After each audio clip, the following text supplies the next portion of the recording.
嗨，大家好啊！很多小伙伴觉得要移民德国，得先加入德国籍，成为德国公民，才能长久稳定的在德国生活。不是这样的，其实你拿到德国永居就可以了。德国还是相对比较容易能拿到永居的国家，前提是你在德国得有稳定的全职的工作，并且得交够一定年限的税。你们可能都知道，德国的税是蛮高的，大概能占到税前工资的40%左右。你在当地交了税呢，就等于给当地社会做了贡献。毕竟这里的各种高福利也是得益于高税收。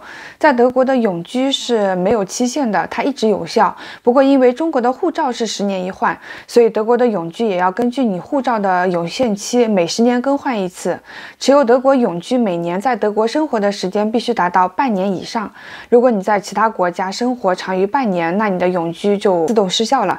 接下来我会给大家介绍5个移民德国，也就是你拿德国永居的主要路径。如果你对拿德国永居感兴趣，可以参照自己的实际情况，看看是不是有适合你的方式。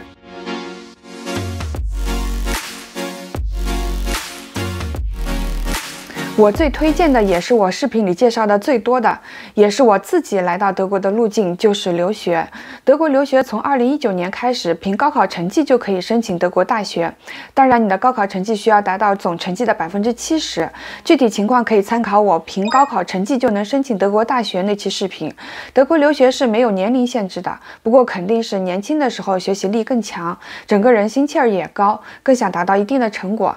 要申请德国的大学，德语需要达到C1的水平，也就是德福考试16分。德国公立大学是免学费的，要来德国留学，自己负责生活费就可以了。申请留学签证的时候，你需要在指定银行开户，并且在户头存入12324欧元的自保金，按现在的汇率算就是10万元左右人民币。这也是德国官方计算出来的在德国留学1年需要的费用。在德国高校毕业之后，只要在德国工作满2年，就可以申请德国永居。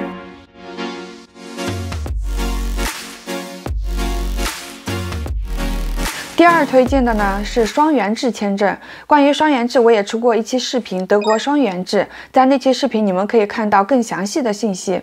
德国双元制分双元制培训和双元制大学，双元制大学也属于留学了。我们这里就讲讲双元制培训。双元制的意思呢，就是2条腿走路，一边接受公司的培训，一边在公司里上班。既然是上班，就有收入，每个月1000欧元左右。双元制培训对于学历的要求是12年全日制教育，你上完了高中或者中专都可以。年龄要求呢是最好在35岁以下。对于德语的要求是 B1。双元制培训有2/3的时间都在工作，所以培训时间可以统一换算成2年的工作时间。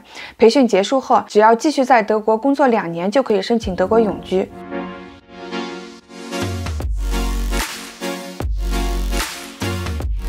接下来的路径是普通工作签证，这就需要一定的机缘了。你要在德国先找到一份合适的工作，然后拿着公司给你的工作合同办理来德国的签证。关于怎么在德国找工作，我也出过一期视频，就是德国找工作实用渠道。你们可以使用视频里推荐的方法，往德国公司投简历。要申请德国的普通工作签证，对于学历的要求是3年职业教育及中专起。年龄上如果超过45岁，就需要有养老金证明。德语要求是 A2 水平，拿普通工作签证的需要在德国工作满4年，并且德语达到 B1 水平，就可以申请德国永居。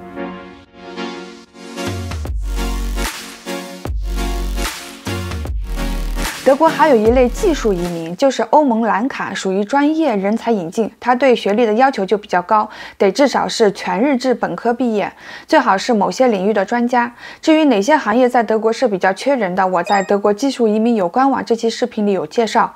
要申请欧盟蓝卡，必须在德国有一份时长超过6个月的工作，并且这份工作和你的大学专业是相符的。你的税前年收入还要达到45300欧元。语言上没有硬性的要求，就看你的工作需要用什么语言沟通。成功申请到欧盟蓝卡，并且来到德国工作，最快21个月可以申请德国永居。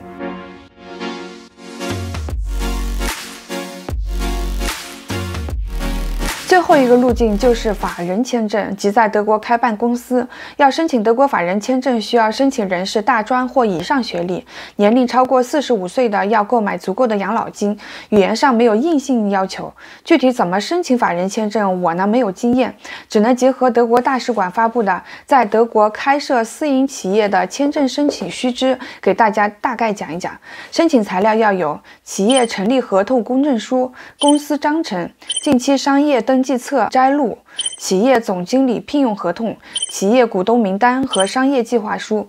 商业计划书需要用德文书写，并且要包括到 A 到 L 这么多方面，非常详细的说明在德国的经营设想。持有法人签证，在德国成功经营企业3年就可以申请德国永居。